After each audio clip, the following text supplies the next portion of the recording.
ルフロンティア地区予選もガンガン勝っていこうぜ。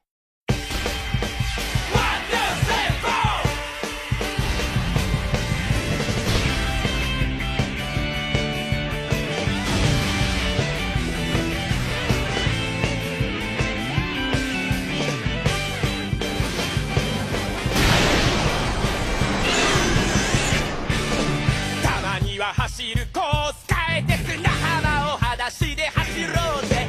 さあ出かけようみんなで海で、悲しみなら忘れ物してよし、濡れた海パン流れた涙乾かす夏の太陽。一体全体どうしたってんだ、暗い顔してらしくねえな。殻にこもって頑張るなって、一人で何でも頑張るなって、悩んでも時間の無駄、下を向いたって始まらねえ、いつもみたいに強気なお前のあの笑顔が早く見たいから僕に本当の姿を見せてごらんよ。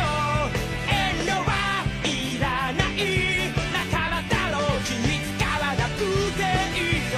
その代わり元気になるよ。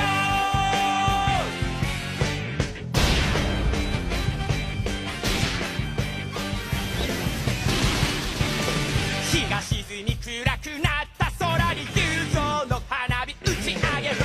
目が覚めたよ僕の胸に灯り出す心のキャンプファイヤー。失敗しても気にすんなと声かけてくれる仲間。